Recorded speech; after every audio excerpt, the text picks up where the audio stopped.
makeover. Shell, you okay? You dirty little fucker! I never want to see your tiny twatty cock ever again! What's up, Nips? Hello everybody, it's nysclips and welcome back to another video. We are back with another deep dive, and this is a deep dive into the lore of Skins UK. Skins is a British teen dramedy that premiered on January 25th, 2007. The show follows a group of teens as they deal with the many hardships related to adolescence, dysfunctional families, mental health, relationships, sexuality, and so on. Along with all of the heavy drama that comes along with the show, there are also a lot of shenanigans and just outright ridiculous situations because, like I said, this is a dramedy, so one episode you could be bawling your eyes out and then the next you're like, what kind of goofy am I watching right now? Cheers, morning.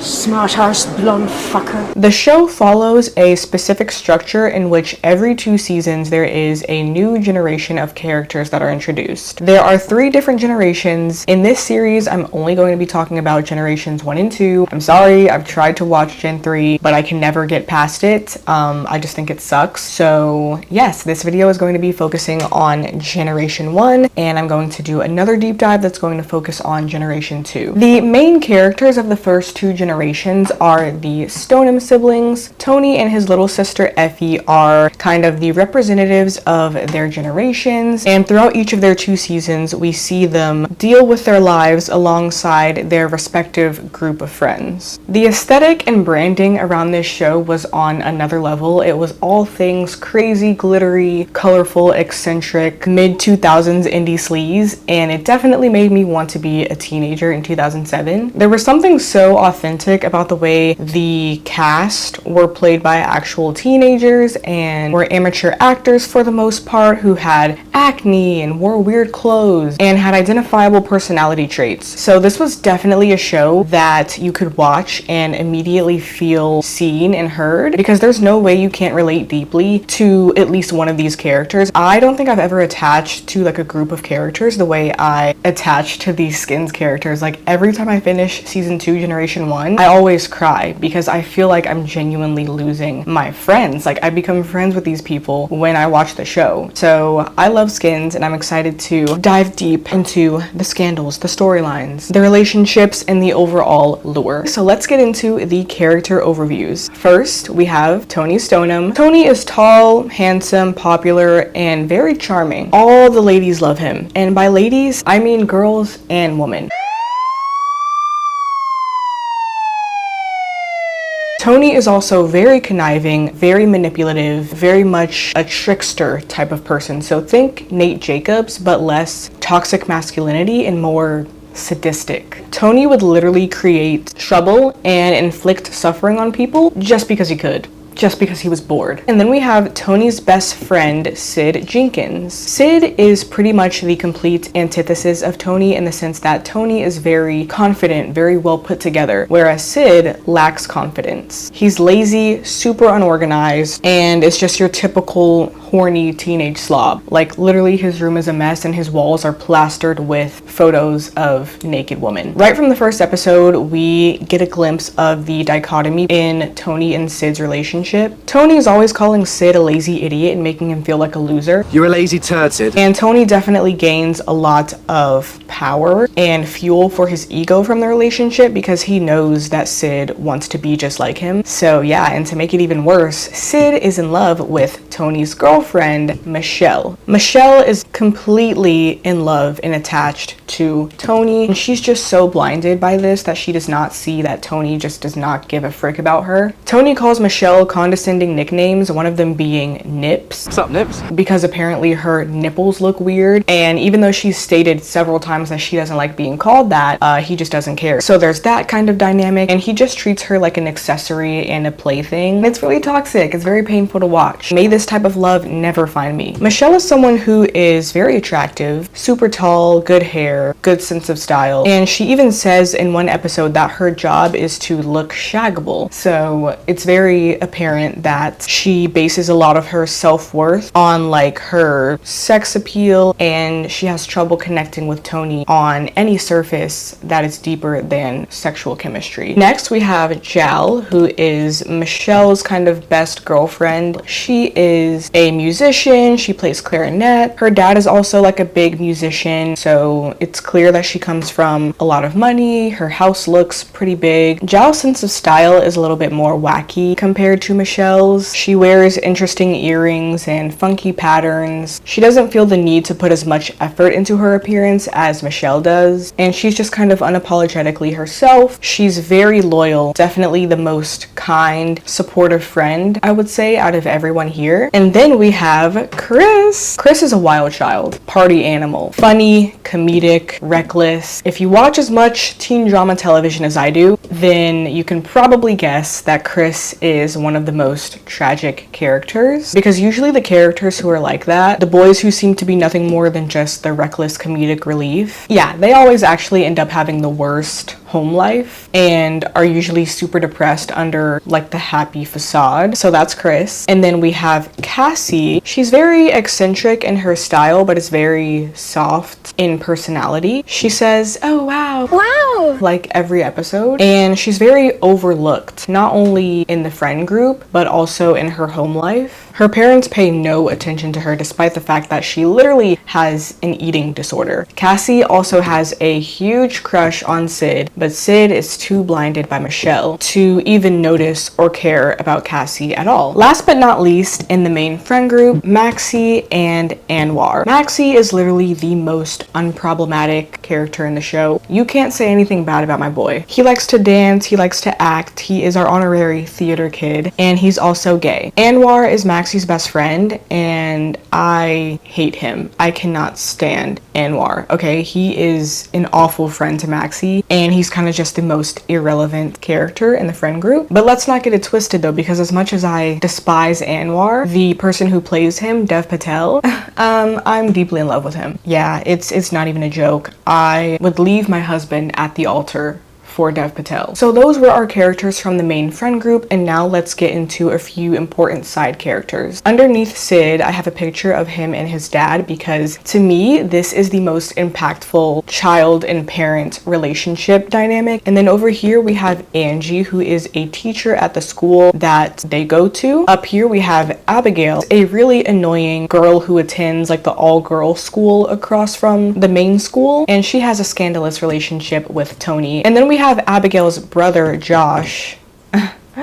Yeah, just keep him in mind. We will be discussing him later for sure. And last but not least, down here at the bottom, we have Sketch. For now, just know that she is a psychopath. Let's dive in. Let's dive into the lore. For season 1, episode 1, our main focus is Tony. In the first episode, he wakes up, completes his morning routine, and the morning routine gives heavy Patrick Bateman vibes. So right from the first minute of the first episode, you can tell Tony is a little bit crazy. Tony wants to help Sid get laid by the end of the night because he sees it as an absolute humiliation to be best friends with someone who is a virgin. So Tony, Sid, and Michelle, they all gather together at a restaurant and literally have a briefing on how they're going to get Sid laid. And they're like, "Oh, what about Cassie? She's the only one stupid enough to sleep with you. She's fresh out of the hospital from her eating disorder." So Sid is like, "Okay, fine, whatever. I'll sleep with Cassie." Like I mentioned, there is an all-girls school across from the main school that everyone goes to, and Tony somehow has made it onto the choir of this school. Like, he's legit the only guy in the choir. But anyways, in this choir is where he meets Abigail. Abigail clearly has a huge crush on Tony. She's very flirtatious with him, and he doesn't seem to mind despite the fact that he's dating Michelle. Abigail invites Tony to a party at her house later that night. So for Abigail's party, Tony puts Sid on drug duty and tells him to go buy weed from this strange man called Mad Twatter.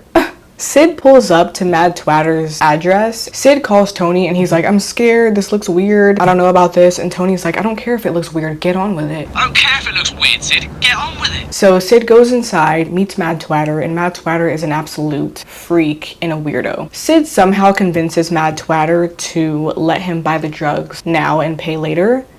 Obviously, this is never a good idea. Later on at school, we meet the rest of the gang, and we also meet the psychology teacher, Angie. Angie is in class, crying, absolutely bawling her eyes out, and the students are just sitting there like, okay. The reason why Angie is crying is because she's been dumped or heartbroken in some way by another one of the teachers that she's been seeing. After class, Chris approaches Angie, and he's like, are you okay? Do you need me to carry your books? And Angie's like, sure, Chris, but you don't have to do it every time. Obviously, there's something going on here. We have another student-teacher relationship on our hands. Pretty Little Liars did it, One Tree Hill did it, Degrassi did it like 4 times, and it's just something you really couldn't escape from early 2000s teen shows. So in Skins, we have Chris and Angie, so keep this in mind because it does get very messy. Anyone else want to get something up their chest?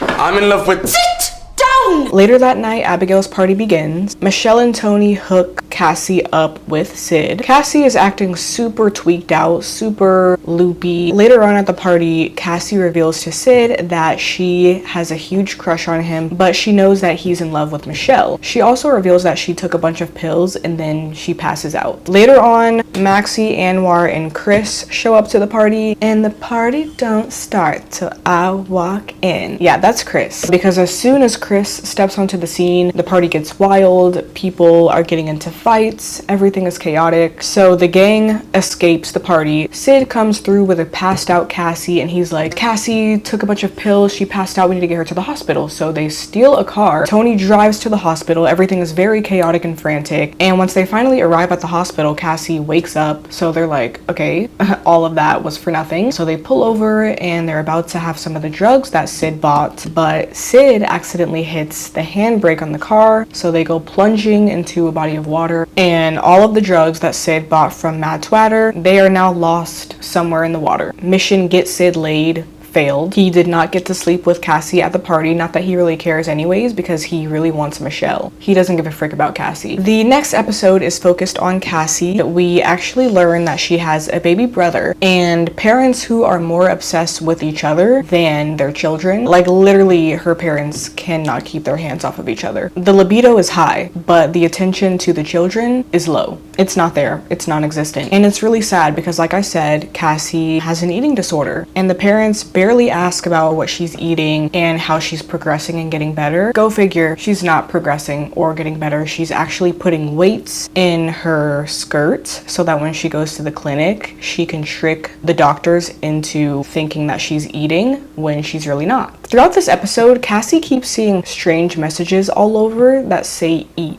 And because she really likes Sid, she automatically thinks these messages are coming from him. I'm sure all of us delusional girls can relate. We think everything is a sign from our crush, so I don't even blame Cassie for thinking that Sid was sending her these messages. Later on, Cassie runs into Sid in the cafeteria, and Sid asks her, like, Cassie, how do you get away with not eating anything? Like, doesn't anyone notice or care? Cassie interestingly teaches Sid exactly how she gets away with not eating anything, and she's like, it's easy. All you have to do is keep talking, create conversation to distract the person, and you ask for some of their food and you put some of your food on their plate. And she is just going in about her strategy on not eating, and she's all wide-eyed and smiling really bright, but underneath her expression, this is just very sad. And Sid is like, wow, that's effed up. Fast forward, Mad Twatter is back in the picture. It turns out that he found Sid's school ID card, so now he has pulled up to the school. He's like pretending to be a teacher at the school and everything. So Sid is like, yeah, I'm screwed, and he is just freaking out to all the friends about how he is going to get killed by Mad Twatter. This is when Cassie decides to confront Sid about the eat messages, and she's like, Sid, I know you've been sending me messages, and Sid is like, what the frick are you talking about? I'm not sending you any messages. Like, I have bigger things to worry about right now. I'm gonna get killed by Mad Twatter. I don't know what you're talking about, but I don't have time for this. So Cassie gets really upset. She runs away, and later on she realizes that there were really literally no messages. It was just all in her head and just her subconsciously telling herself to eat. Tony is cheating on Michelle with Abigail, the girl from the choir, and this lore gets even more crazy and messy. So what about Mad Twatter? Like, where is this going? In Zhao's episode, Mad Twatter finds Sid, attacks him. He attacks Zhao too. So Zhao's father handles it by having Mad Twatter kidnapped and presumably killed. And that's the end of the Mad Twatter lore. The next episode goes to Chris, and this episode is so heartbreaking. Like I mentioned, our funniest characters are often our most tragic ones. But before we even get into that situation, let's talk about how absolutely disgusting Chris is. He lives like a Neanderthal. His room is layered with drugs and pills, and he just wakes up and pisses in the shower, and I'm like, oh, I know you smell bad. I love you, Chris, but you have to smell rancid. However, the fact that Chris lives like this kind of makes perfect sense because he is a teenage boy with absolutely zero parental supervision. His dad walked out a long time ago to start another family. He lives somewhere else with a new wife, a new baby, and does not visit or acknowledge Chris in any way. So not only does Chris not have a father, but in this episode, we learn that his mother is now gone too. She literally left Chris an envelope with some money in it and then just dipped. And she does not come back until it's too late.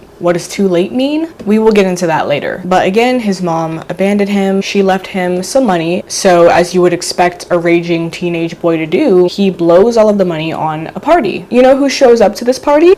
Angie, the psychology teacher. Get a life. Why are you at a high school party? She pulls up to Chris's party. She's like, are there any other teachers here? No, there are not any other teachers here, and you know that. Her and Chris start dancing, and she all of a sudden leaves the party. She's like, I can't do this. And I'm like, why did you show up in the first place, babe? At this party, Michelle and Tony are upstairs. Michelle is trying to get it on with Tony, but Tony is more interested in like the fish tank. She starts undressing in order to get Tony's attention, but as soon as she undresses, Tony looks at her and he says, I like the fact that one of your tits is bigger than the other. Oh, that's not. After this, Sid walks into the room and he's like, oh my gosh, Michelle, I'm so sorry. I didn't mean to look, da-da-da. And he just gets very flustered. And Michelle tells Tony, you know, your eyes should blur too. You know what, Tony? Your eyes are supposed to fucking blur too. All Tony has to do after this is give her a few kisses on the neck and he's automatically forgiven. This happens, Tony just F's up and Michelle just takes it and she forgives him so quick and easy every single time. Later on, Sid is talking to Cassie about Michelle and how he's so deeply in love with her, but there's Tony and how Tony treats her like trash and he's just, you know, going on and on about it. And Cassie tells Sid, you know, there are other girls, and Sid says, where?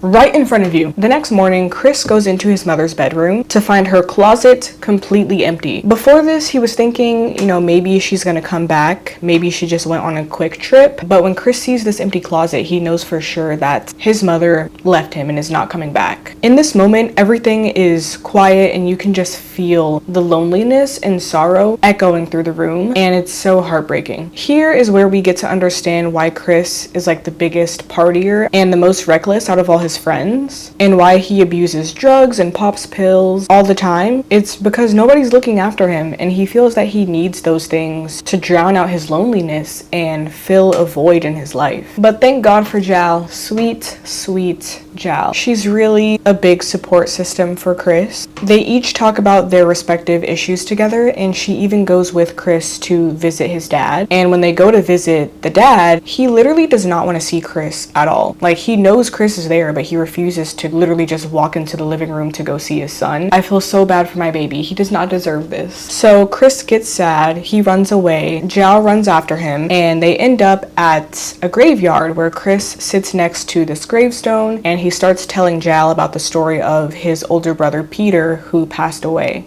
His story literally just keeps getting sadder and sadder. And this is not even the end. It gets worse later on. But yes, Chris had an older brother named Peter who passed away from a condition that led to him having a brain hemorrhage. Chris tells Jal a really heartfelt story about how Peter used to look after him, and he tells Jal not to tell any of the other friends. So we see that Chris and Jal have a really special and trusted bond with each other.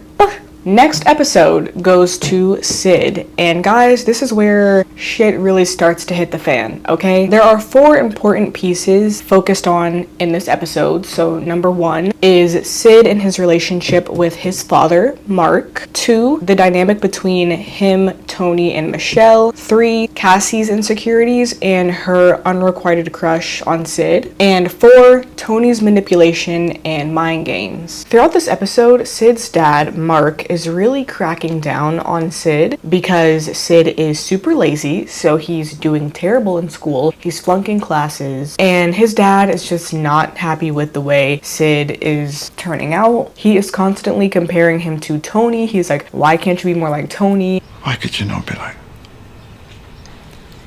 Why did I?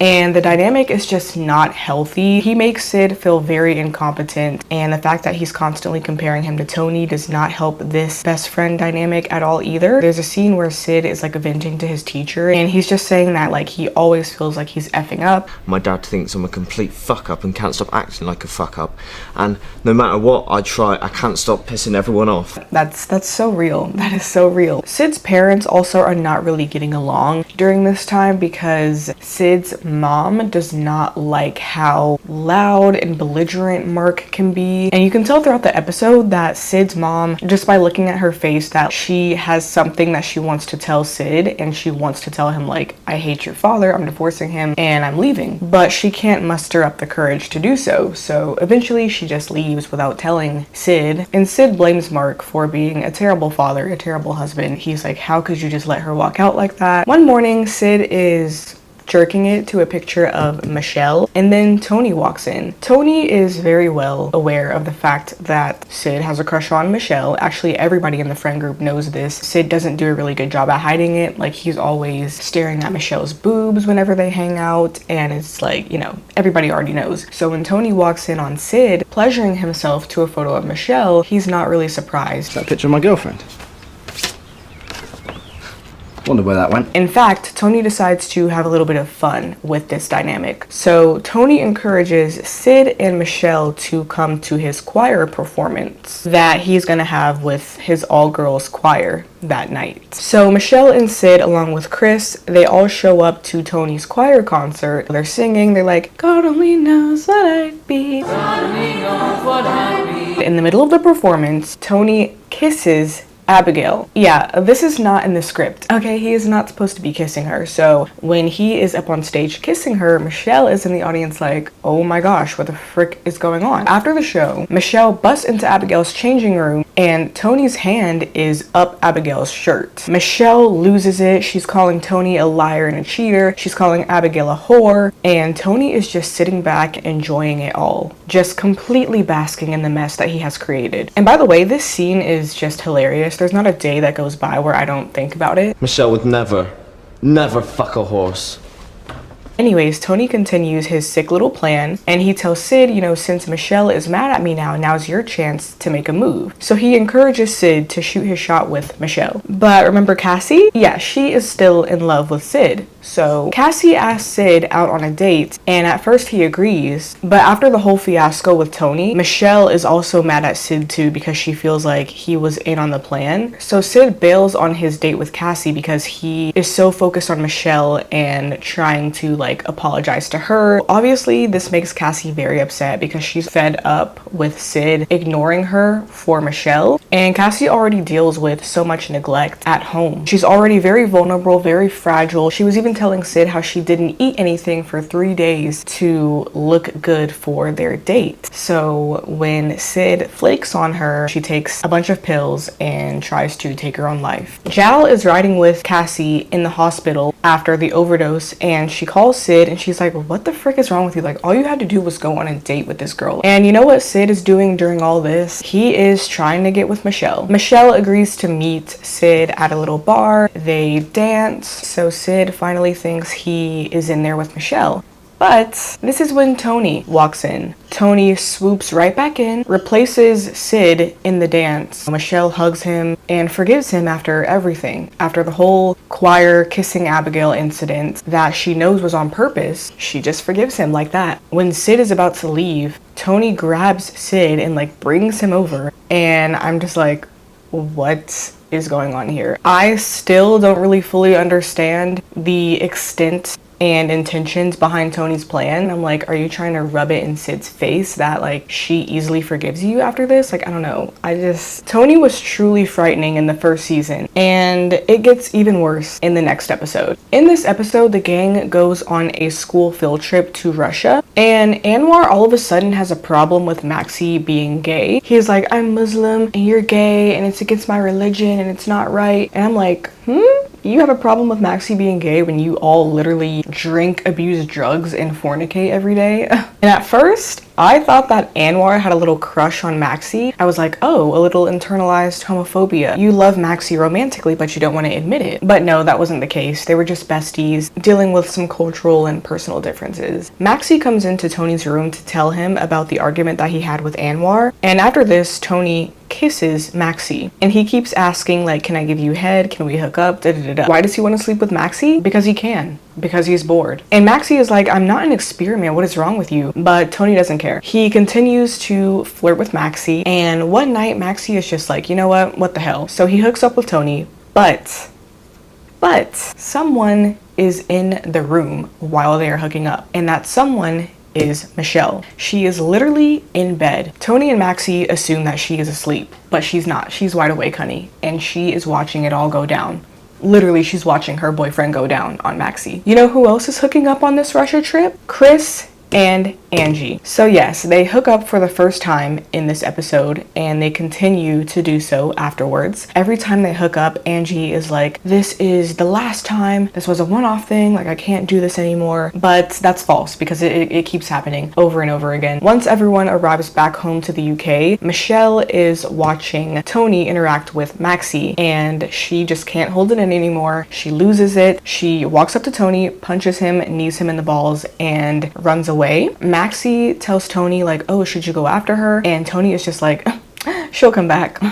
Abolishment. Jal goes after her, and she tells her about the several other girls that Tony had been screwing behind her back. So it was never just Abigail. There were a whole list of other girls. Obviously, Michelle is devastated. She goes to the supply closet, she gets drunk, she's crying, she's puking. Ladies, please never let a man have you in this condition. Throughout the episode, once Tony starts to realize that Michelle hasn't come back to him, he starts to get a little bit scared. He starts to apologize. He's like, you know, I think I might love you, I'm sorry. And Michelle is like, that's not enough, that's not sincere. So no, I'm not forgiving you this time. Michelle is also having some issues at home as well, because she hates her mom's new boyfriend, Malcolm. Malcolm is always calling her mom a fat cow and is always asking her for money, and he just doesn't respect her. And honestly, seeing how Michelle's mom operates with men, it starts to make a lot of sense why Michelle has such low standards, because her mom literally bounces from husband to husband, and she seems to quickly forgive Malcolm whenever he is rude and condescending to her. So Michelle never really had a good image of what a stable, healthy relationship is supposed to look like, and it's probably why, you know, she continues to forgive Tony whenever he doesn't treat her right. At school, Michelle cannot stand to be around Tony, so one day in class while Tony is reading, Michelle storms out, which makes Maxie feel super guilty, and he all of a sudden confesses to the entire class that Tony gave him head, and he is sorry for being a slut. Thank you, Maxie. At least you're remorseful. Tony doesn't even care. He just thinks this is all a game. In this episode, Sid also realizes how much of a jerk he's been to Cassie, and he realizes that he actually does like her a little bit too. Later on, while Michelle is confronting Abigail about hooking up with Tony, this is when we meet Abigail's brother, Josh. Remember him? Yeah, it's time. Josh is a sick and twisted individual, even sicker than Tony, which is saying a lot, obviously, and we will see why in the next episode. But for now, Josh is very intrigued by Michelle, so they decide to go out on a date. During this date, it turns out that Tony has been spying on them, because he's upset that this time Michelle is not crawling back to him and this time she's actually moving on. Yeah, he doesn't like that, so he decides to sabotage the relationship. In order to do this, Tony goes to Abigail Abigail, and he tells her that he has a photography project and that he needs her to model for him. Abigail agrees. She goes to Tony's house where he takes some naughty photos of her. Fast forward, Michelle and Josh go out on another date. Tony pays some random guy to steal Josh's phone, and then Tony transfers the naughty pictures of Abigail to Josh's phone. And remember, Abigail is Josh's sister. So Tony's plan here is to make Josh look like a nasty sister-loving freak. Okay, so he successfully transfers the photos to Josh's phone, and then he sends them to Michelle. So when Michelle sees this, she breaks down and starts crying. So now that Tony's plan was a success, he goes back one final time to Michelle's house to apologize. He says he loves her and wants her back, and this time he is kind of actually serious, because now that he is starting to lose her, now he realizes how much he likes her and has to put in work and effort for her forgiveness. So at this point, he's practically begging. He's like, please, Michelle, can we get back together? But Michelle stands her ground and she turns him away, as she should. So now Tony is starting to finally get a little taste of consequences for his actions. But in the next episode, he really is going to get a taste of his own medicine. This next episode belongs to Effie, Tony's little sister. We will talk about her a lot more in the next video when I discuss Gen 2, but in season 1, she does not talk at all. Even though she's very quiet, she's also a party girl. In this episode, Effie sneaks off to go party. We see Tony look out for her by pretending to be Effie, like sleeping in bed. Effie is truly the only person on the entire planet that Tony gives two fricks about. The friend group, they're all casting Tony out because of how he's been treating Michelle. So Tony is all alone that night. He has to really think about what he's done and reflect on his manipulative actions. While Effie is out, she meets some guy named Spencer. They take ecstasy, break into a warehouse, and have fun, but soon they are arrested. Effie calls Tony to come pick her up, but once Tony gets to the police station, it turns out that someone else pretending to be her brother has already picked her up. So Tony runs out, and then he sees Effie getting into a random van. He tries to catch up. By the time he gets there, the van has already driven away. Immediately, Tony calls Sid, and he tells him, like, please meet me here, like, I need your help. And at first, Sid does not want to be bothered because at this point, he is just tired of Tony's games. This entire season, he has been Tony's lapdog. Remember the Mad Twatter situation? That was because Tony forced him. And just the entire season, Tony has been a terrible friend, terrible boyfriend, and Sid is just done, right? But when Tony tells Sid that this is serious, this is about Effie, he agrees to meet up with Tony to help him. During this journey to find Effie, Tony and Sid get into a heated argument. Tony calls Sid useless and just starts going in on him. This argument really just solidifies Tony and Sid's toxic friendship dynamic, how much Sid longed and desired to be like Tony. Remember, even Sid's dad was always telling him, I wish you were more like Tony. But at this point, Sid realizes how sick Tony is and how he's driven all of his friends away, and he realizes, I actually don't want to be like you. You are a selfish, awful individual. So where is Effie? Well, the Spencer guy from earlier is the guy who bailed Effie out of jail. Spencer takes Effie to this country club type place where they meet up with none other than Josh. Josh injects some type of substance into Effie's system. After being injected, Effie speaks for the first time in the show. She says something very cryptic and poetic before passing out. After Sid and Tony get into their argument, Sid leaves. Then some random guy comes and picks Tony up, and he takes Tony to the country club place where Effie is at. Before Tony goes inside, he calls Michelle to let him know where he is. Sid and Cassie also meet up in this episode. He apologizes for how he treated her the entire season, and they kiss, but things get a little awkward because this is when Michelle very conveniently calls. She tells Sid where Tony is, and she tells him to go check on him because he sounded very worried and frantic on the phone. So Sid leaves, and this really upsets Cassie because she doesn't know about the whole Effie situation. In her eyes, she thinks Sid is just bailing on her once again for Michelle. But back at the country club, Tony goes inside. He sees Josh and the Spencer kid, and and then he sees Effie passed out on the floor. Tony starts freaking out. He's like, what the hell did you do to my sister? He tries to go over and help her up, and he tries to call an ambulance, but Spencer takes Tony's phone and breaks it in half. And FYI, trigger warning, it gets very disturbing here, so viewer discretion advised. But Josh then tells Tony, we will call an ambulance, but not until you F your sister. Tony is like, what? She's my sister. What the frick is wrong with you? And Josh starts to attack, beat up, and undress Tony, and he tells him, well, you put naked pictures of my sister on my phone, so now you need to F your sister if you want to save her. Obviously, Tony refuses, and he starts crying and begging, please don't do this. Please let me save my sister. I will get you back together with Michelle. I'll do anything. Please, please, please, please, please. This is the first time we've ever really seen Tony beg for anything. It's the first time we've ever seen Tony not in the position of power. Once Josh thinks that he has humiliated Tony enough, he lets up and he lets Tony take Effie home. So Tony carries Effie outside, Sid appears, and they take her to the hospital. Tony is obviously distraught and traumatized. In this moment, he has truly faced consequences for his actions. Like I said, Effie is the one person who Tony truly cares about, and the fact that his actions got her hurt, he is really now starting to realize, like, oh, I cannot just go around effing up like I do, because this is really hurting people that I care about. Because if Tony had never put the pictures of Abigail on Josh's phone, this would never have happened. So yeah, it's unfortunate that it had to come to this for Tony to realize. The next episode is the final episode of season 1. Cassie and Sid are writing letters to each other. Sid tells Cassie that he loves her in his letter, but Cassie tells Sid that she is done playing games with him and that her and her family are moving to Scotland. So the whole episode, Sid is trying to find Cassie, and right now she's staying at a mental hospital after she tried to take her own life, but she ends up escaping from the hospital. So Sid goes on a wild goose chase trying to find Cassie, and this happens at least 3 times during their time on the show. And mind you, this cast is only here for 2 seasons. So searching for Cassie 3 times in 2 seasons, that's kind of wild. And in my opinion, it's just a sign that they are not meant to be. Fate was never on their side at all. I don't know if I even really ship these 2 together. I feel like Sid was so obsessed with Michelle for such a long time, and then all of a sudden, after she tried to off herself, he realized, like, oh, okay, Cassie is a nice girl and I should pay more attention to her. And now he's like in love with her, and I'm like, okay, but what do you love about her though?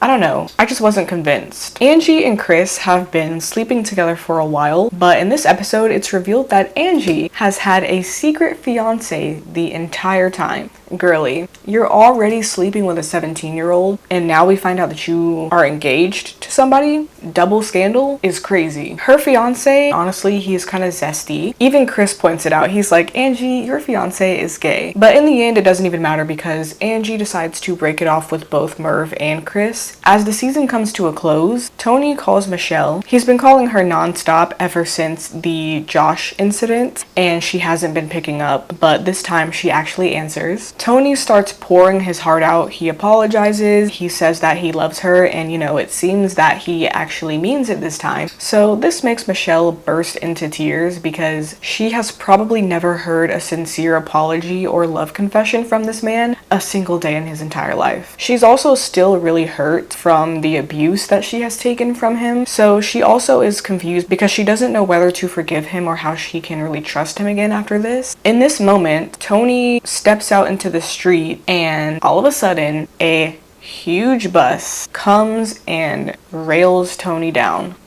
Yeah, I will never forget my first time watching this. Nothing could have prepared me for it. The season ends with an iconic sequence of everyone singing the lyrics of Wild World by Cat Stevens. To me, this is just one of the most iconic scenes in a teen drama ever. I just love how much Gen 1 played with surrealism. There were just so many instances in the first 2 seasons where they would drop metaphors and motifs and just straight up play with the viewers' minds. When I first first watched this as a high schooler, I didn't really enjoy it because I was like, what? This is weird. Like, what are all of these deep and hidden meanings? But as an adult, you definitely grow to appreciate little details like this and see it for the pure art that it is. In the final scene of season 1, Cassie and Sid meet at their spot and their relationship is kind of just left open-ended, and that's season 1. Now moving on to season 2. This is my all-time favorite season of the show. It's so good. The season starts 6 months after Tony's accident, and though he's mostly recovered physically, his brain suffered a lot of trauma, so he has trouble with memory. He barely remembers telling Michelle that he loves her, and he also has trouble with like fine motor skills and stuff like that, so he legit has to reteach himself how to write, how to swim. This is obviously very frustrating for Tony, so he has a lot of breakdowns, and it's really heavy on the entire household. Like, Effie has to really help take care of him and has to help run the entire house because their mom falls into like a really big depression. She's always drinking and sleeping, and she's not really that happy in her marriage either. So things are a mess at the Stoneham house. At the beginning of Tony's recovery, Sid was looking after him a lot, but at this point, Sid has stopped visiting because it's just been very hard on him seeing his best friend in that state after the accident, barely remembering him, barely being able to function on his own. So at this point, Sid and Tony aren't really talking. They're kind of in a strange place, but Maxie has been there a lot for Tony, and it's really sweet. I really love Maxie and Tony's connection, and honestly, I think Tony had more chemistry with Maxie than he ever did with Michelle. That's my take. So not only is Sid very sad about Tony, but he's also really upset because Cassie has moved away to Scotland, but she and Sid carry out a long distance relationship and they video chat every day. For some reason, he has a whole wallpaper of Cassie in his room, and I'm just like, okay, I guess. The dynamic between Tony and Michelle this season obviously is very complicated. I mean, Tony told Michelle that he loved her last season, and it sounded very sincere and genuine until he got hit by a freaking bus. So Michelle is struggling with how to reconnect back with Tony as he is dealing with his recovery. At the end of the first episode, everyone is at a party. Michelle and Sid are kind of making eyes at each other, and they have a really interesting dynamic here because they are both grieving Tony in a way that nobody else in the friend group can really understand.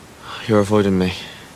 You make me think about him. Maxie this season has gotten wrapped up into a very scary and frightening situation because there is a crazy girl named Sketch, this individual right here. It's time to talk about her. Sketch is a girl who lives near Maxie, and she is completely obsessed with him. She stalks him all day long. She hoards photos of him, and it's like, yeah, Maxie is T, his face card never declines, and he's just a beautiful person. However, it seems that with all the stalking, she would have clocked that Maxie is gay. Despite this girl Sketch goes to some insane lengths to get near Maxie, some of which include tying up her sick mother, poisoning Michelle, because Michelle and Maxie are in a play together. The school is doing some diabolical out-of-pocket play about 9/11, and in the play, Michelle and Maxie are playing love interests. So in order to get to Maxie, Sketch puts something in Michelle's drink and poisons her. So yeah, we have a psycho on our hands. It gets even more crazy because since Maxie obviously thinks she's a psycho and she can't have him, she then moves on to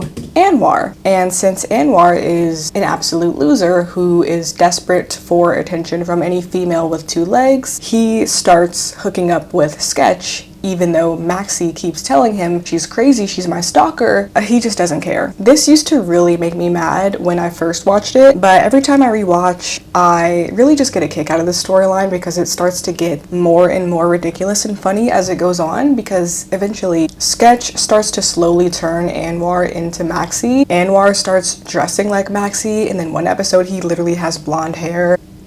It just makes me laugh every time. In season 1 we had Matt Twatter. In season 2 we have Sketch. Here is where things start to get really deep. So the next episode of season 2 is Sid's episode, and this is my favorite episode in the entire history of Skins. It makes me laugh, it makes me cry, and it's just truly breathtaking. Honestly, season 2 episodes 3 to 6, pure gold, absolute cinema. In Sid's episode, his grandfather, uncle, and weird little redheaded twins come to visit. So remember Mark, Sid's dad? This is Mark's father, brother, and nephews. As soon as Mark's family arrives, they are super disrespectful to him and they literally just shit on him for the entire visit. They patronize and belittle Mark about his job, his house, and just how his life has turned out overall. The brother Sandy is seemingly more successful and he's obviously the father's favorite. Like, he even calls him the legacy child, and they have matching pajama pants and everything, and it's just sick the way they treat Mark. This really brings everything full circle from season 1. Remember how Mark was always yelling at Sid, making him feel like a failure, and always comparing him to Tony? Well, now we understand that this was just a reflection of how Mark was treated in his own household by his own father. Mark tells Sid that his father has always been disappointed in him, and Sid is like, oh, well, that's how you feel about me, right?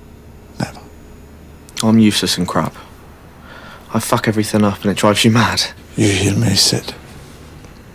Never. The fact that Mark tells Sid that he was never disappointed in him and gives him that clarification and reassurance amidst the true relationship with his father coming to light, it's very sweet, very important, because in this moment, you know, he doesn't want the cycle to continue. Sid video chats Cassie in Scotland. In these video chats, Cassie would often have guys in the background, and even one time they're video chatting and there is a guy in Cassie's bed and she isn't wearing anything but underwear. It's revealed to the audience that this guy is gay, but Sid doesn't know that. So eventually Sid calls Cassie. He accuses her of cheating and accuses her of effing the other guy, and he says he doesn't trust her. Cassie does not like this, so she hangs up and Sid smashes his laptop. Since Mark's family has been so rude and condescending to him this entire visit, he finally stands up to his father and tells him to F off out of his house. He and Sid share a very touching and heartfelt moment. Sid vents to Mark about his troubles with Cassie, and Mark gives him some fatherly words of encouragement. And after Sid walks off, Mark seems like he is just in a state of pure satisfaction and contentment. He's humming a song, he has his drink, his cigarette, and everything's okay. But unfortunately, the next morning, Sid wakes up and finds Mark in the same position from last night, sitting in the same chair, drink in hand, cigarette between his fingers, but he is not moving, not blinking, he's dead. Sid doesn't really know what to do, so he just goes to school, but he's very visibly shaken up. He doesn't talk to anyone, he walks right past the friend group. So when Tony sees this, he goes up to him. This is the first time that Tony and Sid have talked in a while, by the way, because remember, things were really tense between them since the accident. So now Tony sees that Sid is upset, so he asks him what's wrong, and Sid says that he can't say. So Tony decides to take Sid out to a club for a drink. At this club, a couple things take place. First, Abigail is there, and she tries to convince Tony that she is his girlfriend because she knows that after the accident, he can't really remember certain details. So this girl is literally trying to convince Tony that they're a couple, and she's like, are you gonna take me home after this? And Sid immediately tells Abby to F off, as he should. Next, there is a performance. During this performance, Tony loses Sid in the crowd, and once he finds him, Sid just starts breaking down. He's telling him about his dad, but we don't hear any of the dialogue. We just see the sadness juxtaposed to the loud, blaring music, and it's just a poignant, powerful visual of true emotional support in the midst of all of the noise and chaos going on in the world around us. Chills. At the end of the episode, we see Cassie and Sid both on trains that are going two opposite directions. So Cassie is coming back to England to make things right with Sid and kind of clear up the misunderstanding, and Sid is going to Scotland to do the same thing with Cassie.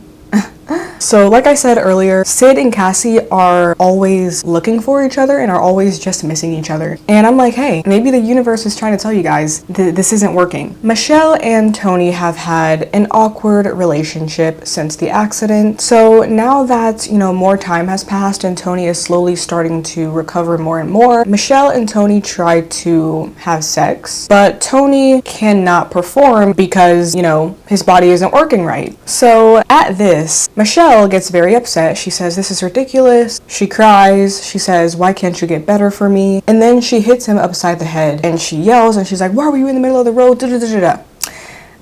Anthea, Tony's mom, immediately comes in and tells Michelle to get the hell out. Personally, I see two sides to this. We all saw how he used to manipulate her for fun. Really, the only type of connection that they had was sexual. So because of this, she probably seeks out a lot of sexual validation from him. And right when she felt like she was going to get a deeper connection, an actual love connection, he got hit and it was all taken away. I get it. Like, I get that part and I get being upset. However, it was really uncomfortable watching her like spaz out on him and making him feel even worse than he already does. And she even tells Tony, we had something and you messed it all up.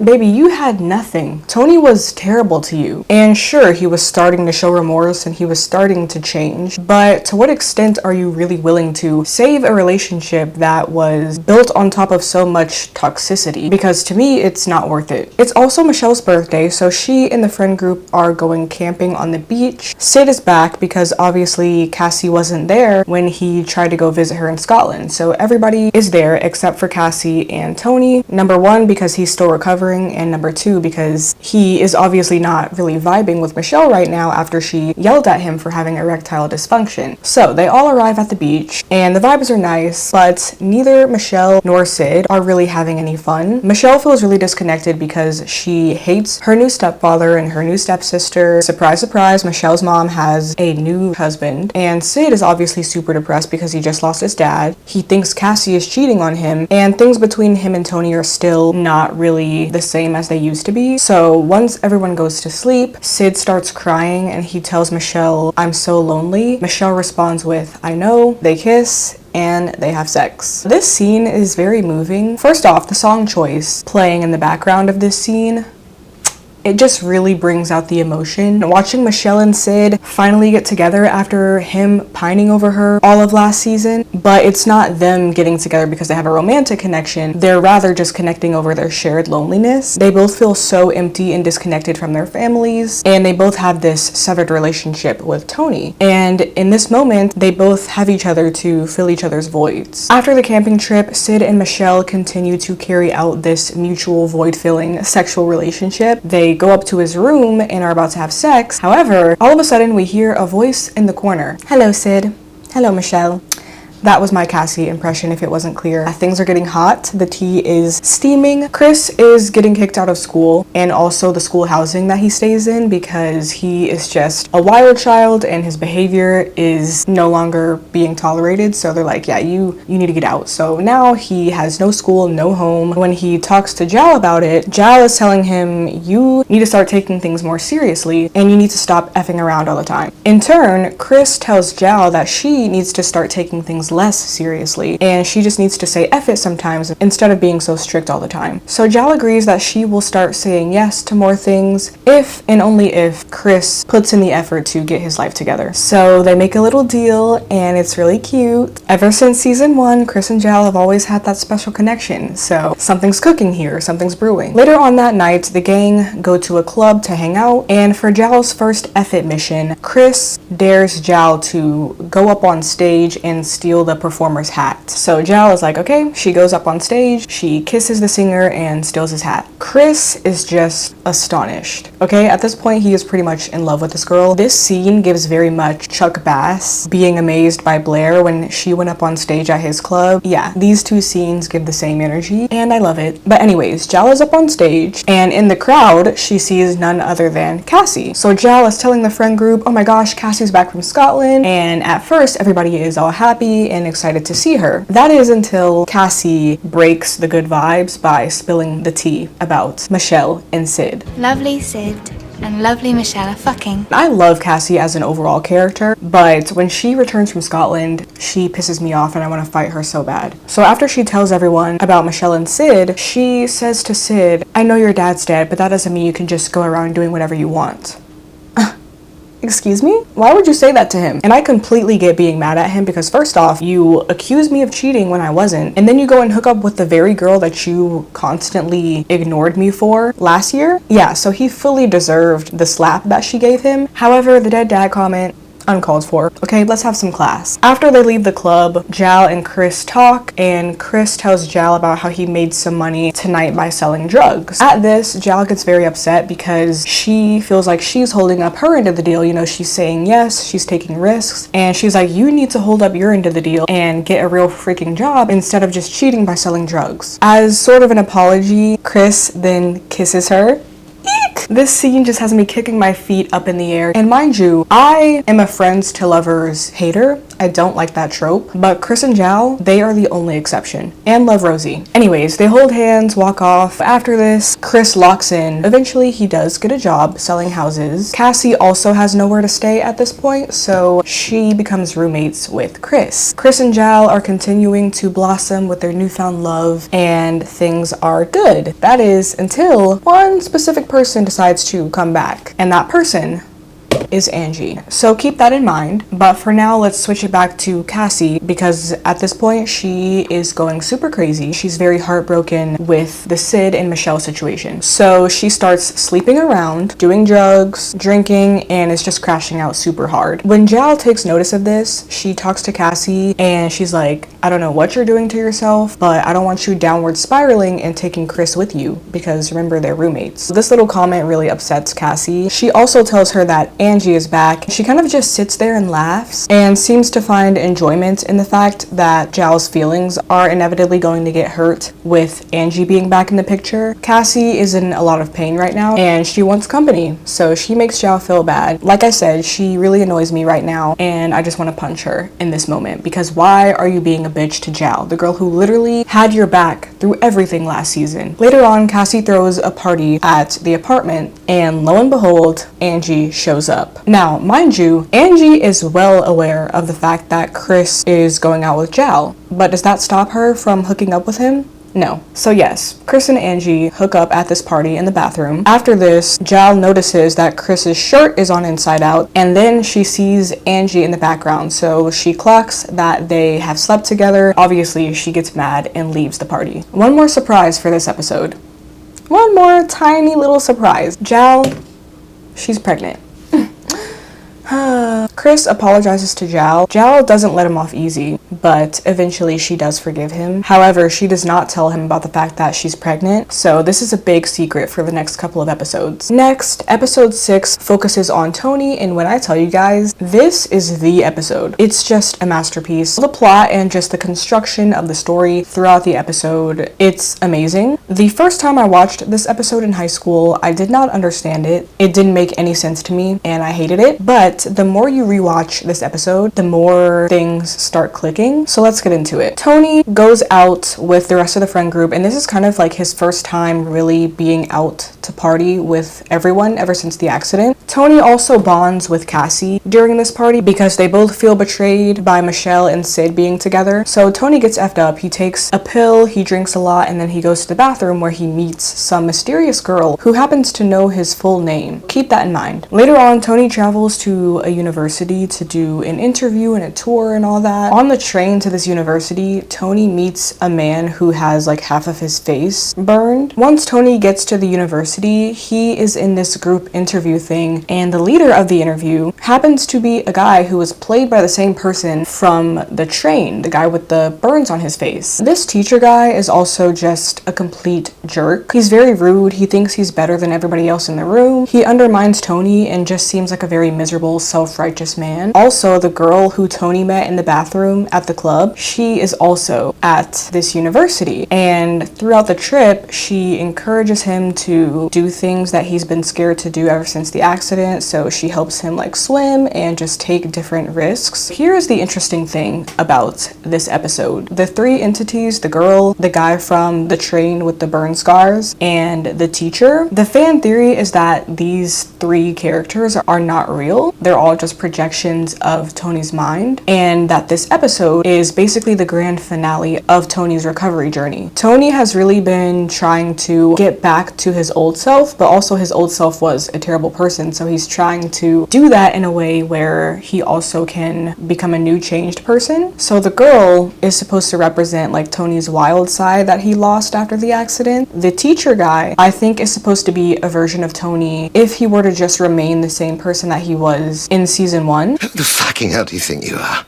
I'm you, before you shriveled and died. Because if he had stayed that type of person, then he would have grown up to be just like this teacher, which is a miserable self-righteous prick. Intelligent, smart, successful, but overall a terrible person. And then lastly, the guy from the train. I'm still kind of unclear, honestly, on what he's supposed to represent. I think this character is just a way of letting Tony know that he can change, but at the same time he shouldn't run away from his trauma. So yeah, there's so much to unpack with this episode, and I honestly might make an entire separate video on it. At the end of the episode, Tony declares his love for Michelle, and he vows that he's gonna get Michelle back. Honestly, I roll my eyes at this scene every time. I have never and will never ship Tony and Michelle. Him getting hit by a bus and having a redemption arc did nothing for me. I love Tony as an overall character, but he was just too toxic to Michelle in the first season. In the next episode, we get to dive deeper into Effie. This is one of my all-time favorite episodes. It's so funny. We really don't know much about Effie yet, because in the last season she didn't talk, but in this episode we really get to find out how similar she actually is to Tony. Tony and Effie are both very intelligent and crafty. She doesn't necessarily use those skills at other people's expense like Tony used to do, but she definitely uses them to get what she wants, also while helping out people that she cares about. So in this episode, she uses Sid to help her with an art project, and in return she sorts out his issues with Cassie. So she schemes up a plan with this guy who has been trying to sleep with her. Since he's so horny, Effie is just like, okay, how about you sleep with this girl I know named Cassie? So Effie brings this guy to Cassie and they kiss. Effie takes pictures of this and puts them like all around Sid, which makes him get angry, which then makes him confront Cassie. And this is the first time they have really truly communicated amidst all the drama. So, you know, they both say what they need to say, and eventually they make up and officially get together. This episode is still trying to push Tony and Michelle propaganda, and I'm not buying it. Whenever Michelle cries about Tony, I feel nothing. I'm just like, please move on to somebody else. Like, Tony is not the guy, I promise you. The next episode belongs to Jal, and I'm just gonna let you guys know now that from here on out, it's a depress fest.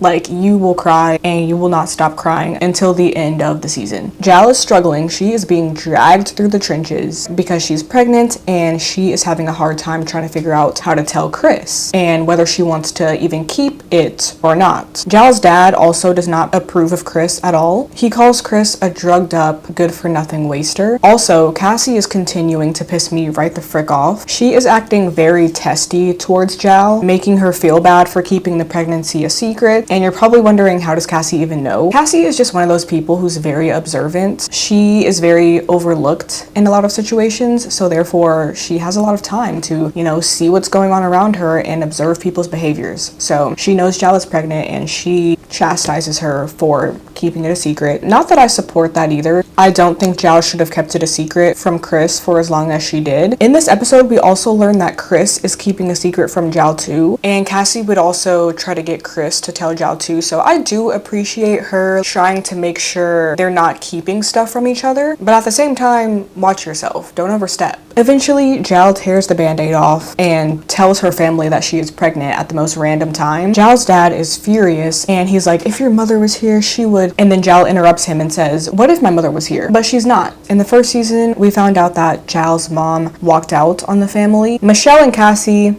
beefing. Cassie does not like Michelle after she stole her man. Later on, Jal's mom appears out of the blue because the dad has told her that she's pregnant, so she comes through, and during this little visit we learn that Jal's mom didn't even call her at all after she walked out. Not for birthdays, not for holidays, nothing. And now she's here trying to give Jal advice. Girl, bye. How about you learn how to be a mom first before trying to tell Jal how to be one? Like I said, Chris is keeping something from Jal too. So at the end of the episode, Jal goes to Chris's apartment and Cassie is sitting there in the dark, and she tells Jal, where have you been? I've been trying to call you. Chris had an accident. He passed out. There was blood in his ears. So now Chris is in the hospital, and Jal learns from the doctor that Chris actually has the same condition that his brother passed away from. Like I said, these next few episodes are very depressing. So Chris gets released from the hospital and everyone is looking after him. Can we just talk about the cinematography here? Like, this is one of my favorite scenes just visually. Shot for shot, it's just stunning. Chris and Sid decide to have a dinner party and they invite Michelle and Tony, which really upsets Cassie because, like I said, she is beefing with Michelle. Everybody at the dinner table is very tense except for Chris. He's just complimenting Sid on his cooking and being a sweetheart as usual, while everybody else is on edge. Cassie storms off and Michelle tries to apologize and she says, everybody's effed up. Jal is effed up more than all of us, but that doesn't mean we have to hate each other. After Michelle says this, Chris gets very concerned because she's like, wait, what do you mean Jal's effed up? Like, what's going on? After this, Jal walks into the room and Chris is like, hey, like, what is going on? Do you have something to tell me? So Jal tells Chris that she is pregnant and she also decides she wants an abortion. Cassie talks to Chris about it and he is like, yeah, she wants to get an abortion and I'm on her side because she's all I have.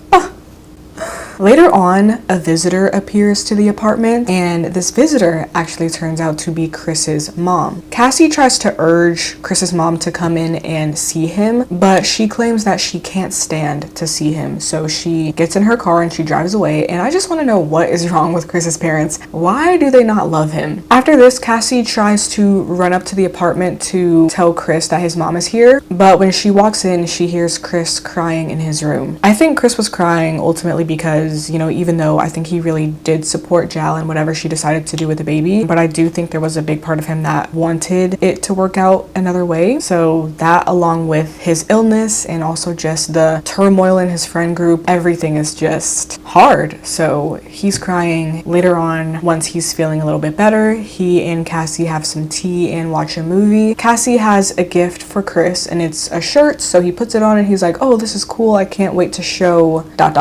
And he's trying to think of Jal's name and he's like, my girlfriend, what's her name? And then he starts sweating really hard, breathing really hard. Cassie starts freaking out. She dials an ambulance and then grabs Chris. Chris remembers Jal's name. He's like, I got it, Jal. And then he dies in Cassie's arms. I don't even have the words to describe how painful this is. After this, Cassie runs away because she pretty much has nothing in England anymore. Her most genuine friend at this point just died in her arms. She isn't getting along with Michelle and them, and she also has been expressing some negative thoughts to Sid. Even though she loves him, she feels like they don't have a happy ending. So after Chris dies, Cassie flees to New York. In New York, Cassie meets a guy named Adam. I still don't really fully understand what Adam represents. I know for a fact that he is one of the many skins metaphors, but I kind of still struggle to fully grasp. There's a lot of different fan theories and discussions about it on Reddit. So yeah, I don't know. I'd love to hear you guys' thoughts on this. Now we are down to the final episode of season 2 and the final episode of Gen 1. Sid and Tony still aren't really on the best of terms. Their relationship has been rocky all season. Only when Sid's dad died did they really connect. And that's really one of the things that I love the most about their friendship, is that they don't really have to be on good terms to look out for each other. We even saw this in season 1 when Tony needed help with Effie. Sid was still there for him, even though they had been arguing and Sid was really mad at Tony at this point. So this final episode is Chris's funeral, and it's basically about the friend group trying to like hijack the funeral because Chris's dad is trying to run the whole thing and he thinks that Chris's friends messed him up, even though literally he and his mother are the ones who effed him up. He thinks that the friends are no good. So he visits Sid and he tells him, I don't want you or your friends at my son's funeral. They try to like steal Chris's coffin. It doesn't end up working out, but they still crash the funeral to let Chris's dad know that you were not his real family, we were his real family. And it's very sad. They send Chris off and then they all get their end of year test results. Maxie leaves for college with his boyfriend and Anwar tags along. Tony and Michelle are going to different universities. I don't think they ever get back together and I don't think they end up together. I think that is for the best. And finally, Sid goes off to look for Cassie once again. Before Sid leaves, Tony kisses him on the forehead and he cries and he says, amidst everything that's happened, he's always loved Sid the best. I just love them so much. Sid arrives in New York. He is looking all around for Cassie. Everything else is kind of just left to the audience to imagine. The final scene of the season is a close-up on Effie laying in Tony's bed. So this is basically hinting to us that Effie is going to be the next star of her generation in the next 2 seasons. So yes, that was our deep dive into the lore of Skins UK Gen 1. I really think this is a show that everyone in their lifetime should watch at least once because it's just that iconic. Euphoria wishes they could be Skins, but nobody can ever outdo this show. Thank you guys for watching, and I will see you in my next video.